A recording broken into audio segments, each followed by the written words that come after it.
start looking at the options of what's eligible. Had a meeting this week with Lance Lippincott from the EDC.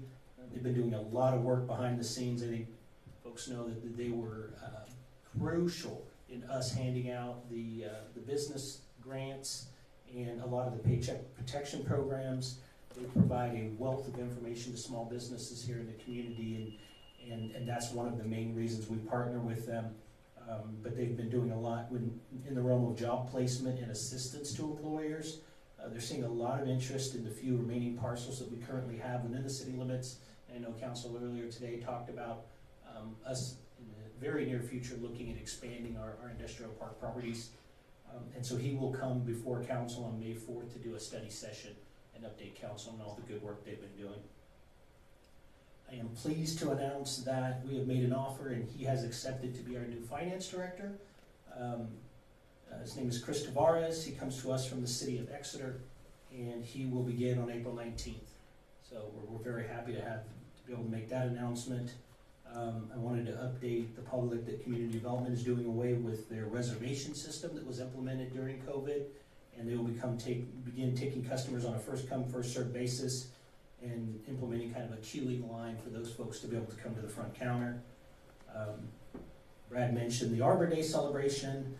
The other thing I wanted to close with is we've had a lot of trying events in the community over the last few weeks, and as we saw tonight during the invocation, Chief Sever is a very spiritual man, and it comes in quite healthy. The number of times that him or his staff have to make very sad notifications to families, while we typically see the police doing the enforcement side, fire responding to medical and injuries and that sort of thing.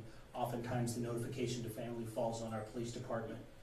And I hear nothing but kudos in the community with regards to him and his staff and how they handle those situations, and unfortunately we've had too many of those situations over the last couple of months. But they are to be commended for that work. Thank you, Mario. Council reports or comments? I'll start with Vice Mayor Shaw. Thank you, Mr. Mayor.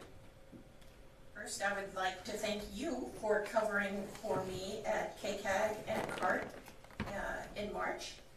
And I attended a meeting on Monday of this week about the CART Transfer Center. It's moving ahead. And attended a meeting this morning on the Air Pollution Control Board Citizens Advisory Committee. I got my second COVID shot and recommend vaccination to everyone. And I know of course, we miss Skip Athey in this room, and his service is tomorrow at 10 o'clock for anyone that might be interested. Also, I just wanted to mention something on Lacey Park, a couple of things. One, I have gotten inquiries from pickleball supporters about where that is in the process. I also heard that the pickleball club has set up at the Old Y, and they're making some changes there. So hopefully that'll take some pressure off of us having to crank out those pickleball courts right away. A historical note, there used to be, where the basketball courts are now, at Lacey Park, there used to be a tennis court that was surrounded by a fence covered with vines, and in the center of the tennis court, or the center of the park, I learned very recently that there was a wooden bandstand for musical things and stuff. So, that concludes my fascinating report. Thank you. Kalish? Please. I've got nothing this Okay. All right. Councilman Brianna.